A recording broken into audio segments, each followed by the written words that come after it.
Dağı çıksam karaysen kömrüm bağımı diyerim. Vay Allah neden yala köyünümni bilmeyle. Vay Allah neden yala köyünümni bilmeyle.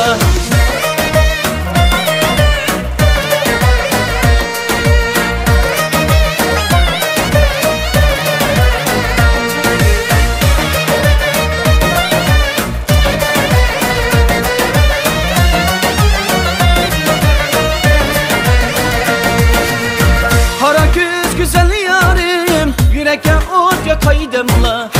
Hara köz güzel yarim yürekke ot yakaydımla. Meni otqa sep koyup bu yurttan kaçaydımla.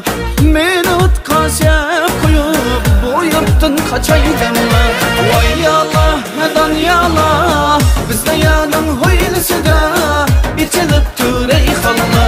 Vay Allah neden yala bizde yanın hoylısıda içilip türey xalla.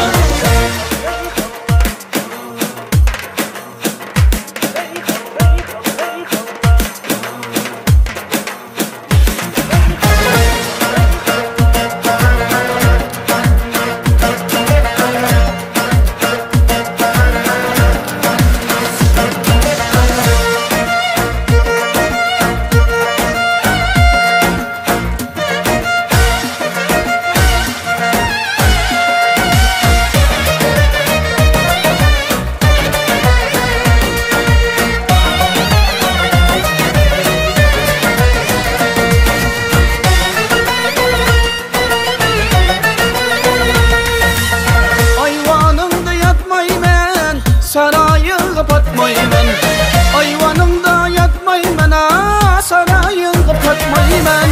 Üzümün derdini yazdı, senin derdini tatmayman. Üzümün derdini yazdı, senin derdini tatmayman.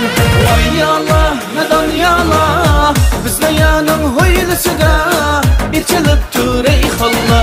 Vay Allah neden yala bizde yanın hoylısıda içilip türey xalla. Bizde yanın hoylısıda içilip